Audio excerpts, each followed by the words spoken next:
BC రిజర్వేషన్లకు 50% పేరుతో కృత్రిమ గోడలు సృష్టించి అడ్డుకునే ప్రయత్నాలు చేస్తున్నారని విమర్శలు గుప్పించారు రిటైర్డ్ ఐఏఎస్ చిరంజీవులు. కొందరు అగ్రవర్ణాల నాయకులు రిజర్వేషన్లు అడ్డుకునే ప్రయత్నం చేశారని అభ్యంతరం తెలిపారు. 3 పార్టీలకు బీసీలకు రిజర్వేషన్లు ఇవ్వాలనే ఉద్దేశం లేదని కేవలం డ్రామాలాడుతున్నాయని అన్నారు. రాజకీయ కుట్రలను బీసీలు అర్థం చేసుకుంటున్నారంటున్న చిరంజీవులతో మా ప్రతినిధి Chari face to face. High court stay ఇవ్వడానికి సంబంధించి అలాగే బీసీ రిజర్వేషన్లపై స్టే ఇవ్వడం వీటి మీద మాట్లాడడానికి చిరంజీవి గారు మనతో ఉన్నారు. సార్, ఎట్లా చూస్తారు హైకోర్టు ఇచ్చినటువంటి తీర్పుని? మేము ఈ దేశంలో బీసీలు అనే వాళ్ళు సామాజిక న్యాయం పొందాలంటే ఎంత కష్టమో ఇప్పుడు హైకోర్టు ఇచ్చినటువంటి జడ్జిమెంట్ కూడా అందుకు ఒక ఉదాహరణ. గతంలో కూడా 50% సీలింగ్ అనే కృత్రిమ గోడల్ని సృష్టించి బీసీలకు రిజర్వేషన్ అందకుండా అడ్డుకుంటున్నాయి. ఇవాళ ఉన్నటువంటి పంచాయతీరాజ్ సిస్టంలో ఇప్పుడు మొన్న ఎలక్షన్ నోటిఫికేషన్ లో 9th షెడ్యూల్లో 67% మాత్రమే రిజర్వేషన్ ఉంది, 33% ఓపెన్ ఉంది. 33% 10% జనాభా ఉన్న ఓసీలకు 33% రిజర్వేషన్ పెట్టంగా కూడా వాళ్ళు వచ్చేసి కోర్టుకు అడ్డుకున్నారు.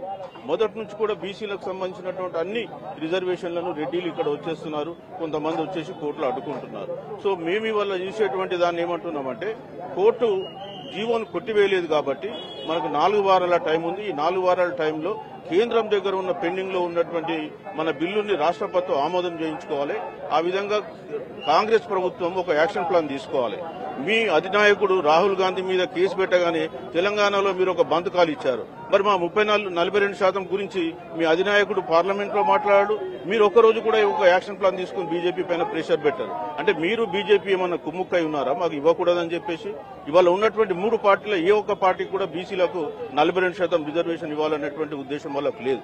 కేవలం డ్రామాలు ఆడుతున్నారు. ఆ డ్రామాలను చూసి బీసీలు భ్రమించిపోతున్నారు.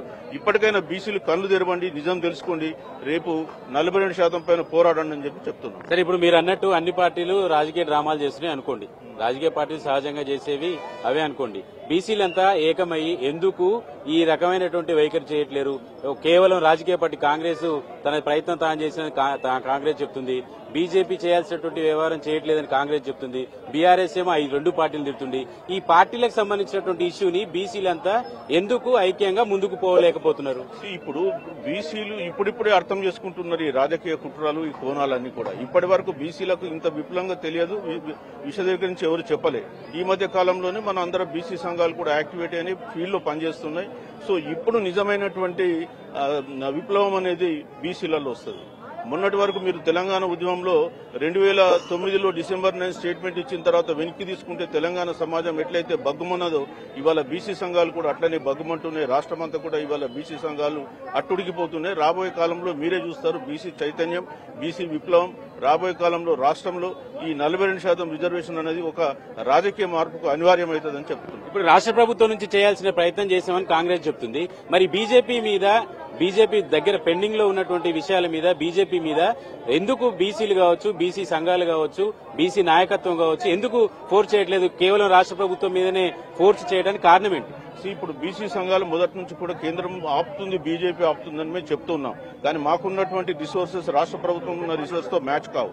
రాష్ట్ర ప్రభుత్వం ఖచ్చితంగా వాళ్ళు బిల్లులు చేసి పంపించినారు కాబట్టి కేంద్రం మీద ప్రెషర్ పెట్టించి పాస్ చేయించే నైతిక బాధ్యత రాష్ట్ర ప్రభుత్వాన్ని. మీరు ఉద్యమం చేయండి, మీ వెనుక మేముంటామని చెప్తున్నాం. మీరు ఏ ఉద్యమం బీజేపీ మీద చేయకుండా మీరు ఏదో మాటలు పొడి మాటలు చెప్పేసి కేంద్రం దగ్గర పెండింగ్ ఉంది కాబట్టి మేము జీవోలు ఇచ్చినామంటే తెలియదా? ఈ జీవోలు అంటే ప్రభుత్వాలు సహజంగా మీరు ప్రభుత్వంలో కూడా ఉండి చూశారు కాబట్టి సహజంగా వాళ్ళ వైఖరి ఒక రకంగా ఉంటుంది. కానీ ఆ బిల్లు, ఆ చట్టం, దాని బెనిఫిషరీస్ అయినటువంటి బీసీలంతా ఏకమైతే అన్ని పార్టీలు కలిసి వస్తాయి కదా, ఎందుకు ఏకం కావట్లేరు అనేటువంటి అభిప్రాయంతో రాజకీయ పార్టీలు ఇలాంటి డ్రామాలు చేస్తున్నాయి అనుకోవచ్చు కదా. ఇప్పటికే బీసీ సంఘాలు చాలా వరకు ఐక్యంగా వచ్చినాయి, పోరాటం చేస్తున్నాయి, ముందట్లాగా లేరు. ఇవాళ బీసీ సంఘాలకు కూడా జరుగుతున్న అన్యాయాలపైన అవగాహన ఉంది కాబట్టి దగ్గరికి వస్తున్నారు. సో మొట్టమొదట కులగణన జరపాలన్నప్పుడు బీసీ సంఘాల ఫోర్స్ తోటే రాష్ట్రం కులగణన జరిపింది. ఇవాళ మళ్ళా బీసీ సంఘాలను ఏకమైతే కాబట్టి ఖచ్చితంగా 42% సంబంధించి సాధించుకునేంత వరకు బీసీ సంఘాలు పోరాటం చేస్తాయి. నెక్స్ట్ ఆర్గ్యుమెంట్స్ లో కావచ్చు, నెక్స్ట్ 4 వారాల తర్వాత మీరు ఇంప్లీడ్ అవుతారా ఏంటి? దాని ఎట్లా ఉండబోతుంది? ఆల్రెడీ ఇంప్లీడ్ అయినాం. మా మాజీ అడ్వకేట్ జనరల్, మా సీనియర్ కౌన్సిల్, సో వారు కూడా అపియర్ అయినారు ఇవాళ. సో మేము ఇక్కడ కాదు ఎక్కడైనా అపియర్ అవుతాం, 100% పోరాటం చేస్తాం. ఎట్లా ఉండబోతుంది అనుకుంటున్నారు భవిష్యత్? ఈ 4 వారాలు ప్రభుత్వం పూర్తి స్థాయిలో పిటిషన్ వివరాలు ఇట్లా సబ్మిట్ చేస్తా ఉంటుంది కదా, ఎట్లా ఉండబోతుంది అనుకుంటారు? ఈ రోజు ఇచ్చినటువంటి స్టేకి సంబంధించి ఈ రోజు స్టే ఇవ్వడం సంతోషకరమైన విషయం. ఎందుకంటే మాకు ఇష్టం లేదు, వాళ్ళు ఏంటంటే అగ్రకులాల వాళ్ళు ఇది కొట్టేస్తారని ప్రచారం చేసింది.